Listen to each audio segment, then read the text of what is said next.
tomorrow all the things were gone. I'd worked for all my life, and I had to start again with just my children and my wife. Good evening, ladies and gentlemen. Welcome once again to the another edition of the Volpe Report. I'm your host, Domenic Volpe. We have again someone who's very well liked amongst our program viewers. We have John Curran, the city historian from the city of Peekskill. One of the top-rated two shows that I've had since its inception. So, John, welcome again. Thank you, Domenic. Always welcome to have you on. So let's talk about what's the big thing this time. You asked me the question. I tried to focus on three things that might be of general interest. Some maybe things not generally known. Mm-hmm. So I sort of focused on Jackie Gleason and his background here in this area. Mm-hmm. Peekskill, Cortland, Westchester County. Also about the Liberty ships that used to be docked in the Hudson River. Oh, yes. It's an interesting, encapsulated little story. Mm-hmm. And then also due to, the current events and things that are going on with the economy, it's tempting to go backwards to the 1930s to see what that was all about. Take a historical perspective on... Yeah, starting with the 29 crash and, how is that similar or dissimilar to events what's going now? on currently. So I did look into some of that. Very and good. How it applies locally as well. So do you want to ask me the first question then this time? Well, not necessarily. I mean, this is a conversation. Right. And actually, we discussed a little bit off camera. I mean, Correct. These days, how many people even know who Jackie Gleason was and what he did and where he, the whole thing about growing up as a youngster, I remember them as the Honeymooners, a popular, was it more on the late night side after 9 o'clock? Well, he was Ralph Cramden. Right. He was the bus driver. And then you had Art Carney playing the other guy. And what was her name? Twixie or something like that? Yeah, the people lived upstairs. Trixie. Trixie was the wife, or Art's wife, and Alice was actually Jackie, Ralph Cramden's wife on the show. Yeah. They were somewhere located down in the city, I believe. I think they were living in a Brooklyn tenement somewhere. Right. So they're working class people, and Jackie Gleason did that to perfection. Mm-hmm. Among other things, he was on Broadway. Made many movies, and also he produced the variety show that was called Peekskill Productions. Right. And he was real big in the late 50s and early 60s, and then he later moved down to Florida, and basically he was forgotten about, at least in the local area. Right. Now, the thing that I wanted to show you was the house that Jackie Gleason built for himself.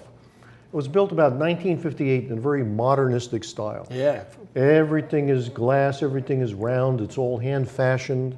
And we have some pretty good pictures of what it looked like on the outside and the inside. Here it is sitting on a hill. Mm-hmm. It's usually described as off Furnace Dock Road. Right, in the town of Cortland. Though it's near Watch Hill Road as well. Right. You really can't see it from the road. Mm-hmm. There's 2 houses on the property. There's 8 acres, it used to be, altogether. And so this was set back like on the interior in a sense. Inside the, this is a shot showing, in case some people aren't familiar with what Jackie Gleason used to look like. Mm-hmm. He was like this. He always had a problem with his weight. That was one of the running jokes on the show. Yeah, a little heavy set guy. And here's the American Weekly of 1958 or something like that, 1959.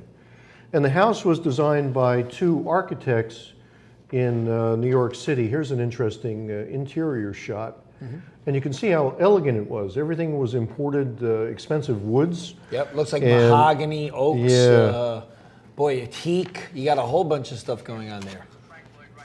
Yeah, it almost looks like a Frank Lloyd Wright house. Well, it's of that era and of that design. Uh-huh. The architects were Silverman and Kika, C-I-K-A of New York City. Uh-huh.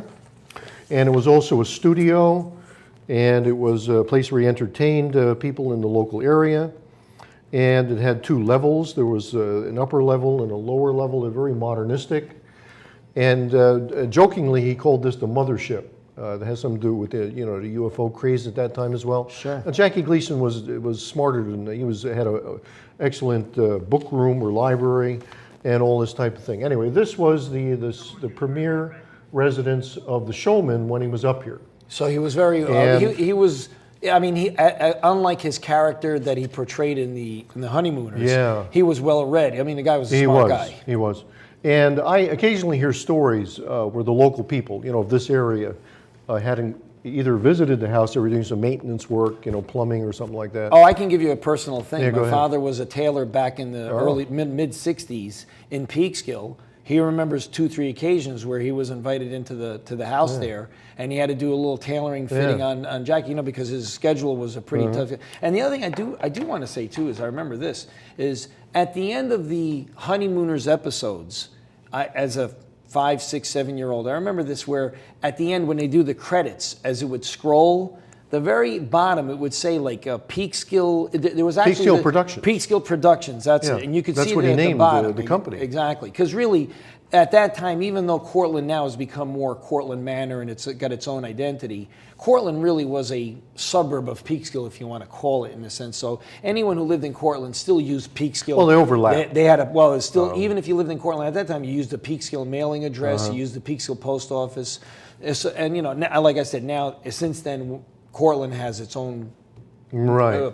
So even the zip house code and sometimes is listed as Peekskill, even though technically it wasn't. it was in the It says the town of Westchester Cortland. County. Correct. And here we have the Riley Insurance Company when it was for sale. I know. Looking at this.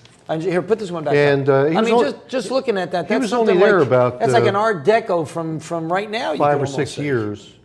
And then he sold it to Columbia Broadcasting. I guess he was working for CBS. And then he moved to Florida, and then somebody else bought it. I have a couple of articles here regarding his involvement with the local people. One of his wives was a local person. Her name was, daughter of local resident, seen as Gleason's next wife. Her name was Honey Merrill, and he married her in 1963. Here they're living on Lower Washington Street, it says here. Right. That's where Merrill was living. So he probably knew her, and the Peekskill, the Gleason show is produced by Peekskill Enterprises Incorporated. There you go. In which Miss Merrill holds the post of executive secretary. So he made his wife the executive producer. And the Peekskill Incorporation stems, as may safely be inferred from the fact that Gleason had a home on Furnace Dock Road here for 5 or 6 years until 1963. And that's pretty much the end of the Peekskill story.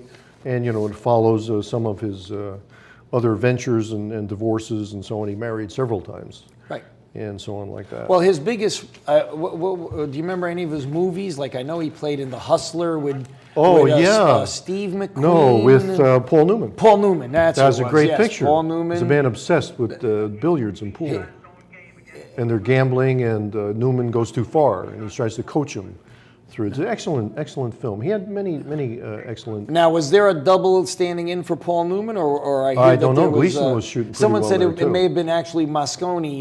Well, there's a that lot is of drinking in that movie too, and Gleason was noted famously as a person who could handle great quantities of alcohol. Yeah, because Jackie Gleason, I heard in that movie, because I'd heard this account where he actually did the shooting, where actually he's right? shooting the pool, and they had Moscone come in and do the Paul Newman shots. Is that right? Well, because if you look at some of the things, you could There's a lot of close-ups of yeah, them, exactly. All you do is you see the hands. You never see the all you see is the facial shot. You don't know if that's the shot that's actually. Well, anyway, that's one good film. And some of the locals ran into Gleason. Apparently, a very friendly person. At some of the local taverns and restaurants and things like that as well. Sure. So that's it. That's basically what I wanted to say about that. Right. I think if we move along, Right. we can go right into the next topic. Okay, so now the Liberty ships. Now I remember those as a young kid growing up in Peekskill. And they were actually on the other side of the river, not on That's this right. side of the river. Jones Point. Closer to, what is it, I guess, is that Nyack or Haverstraw or? It's more like Stony Point. Stony Point, yeah, that's right. And so we were. I used to go up when I lived on Dykeman Street. We used to go up to the very top of the house, and right in the wintertime, you used to have a clear picture of those. And I thought it were. The idea was that they were storage bins for like wheat and rice and things like that. Is that They true? were at one time. Well, there's a close-up here. It's an excellent photograph if we can get it. Oh, there it goes. Comes up pretty good. Yep. Now, this is from National Geographic, and it's an overhead view. This is Dunderberg Mountain here. Right. What am I looking at? Bear Mountain is up at the Bear corner. Mountain Bridge. Here in Actually, the Con background. Edison, you can see when it's only Con Edison is it's only already look at being it. built. Right. You can only see Indian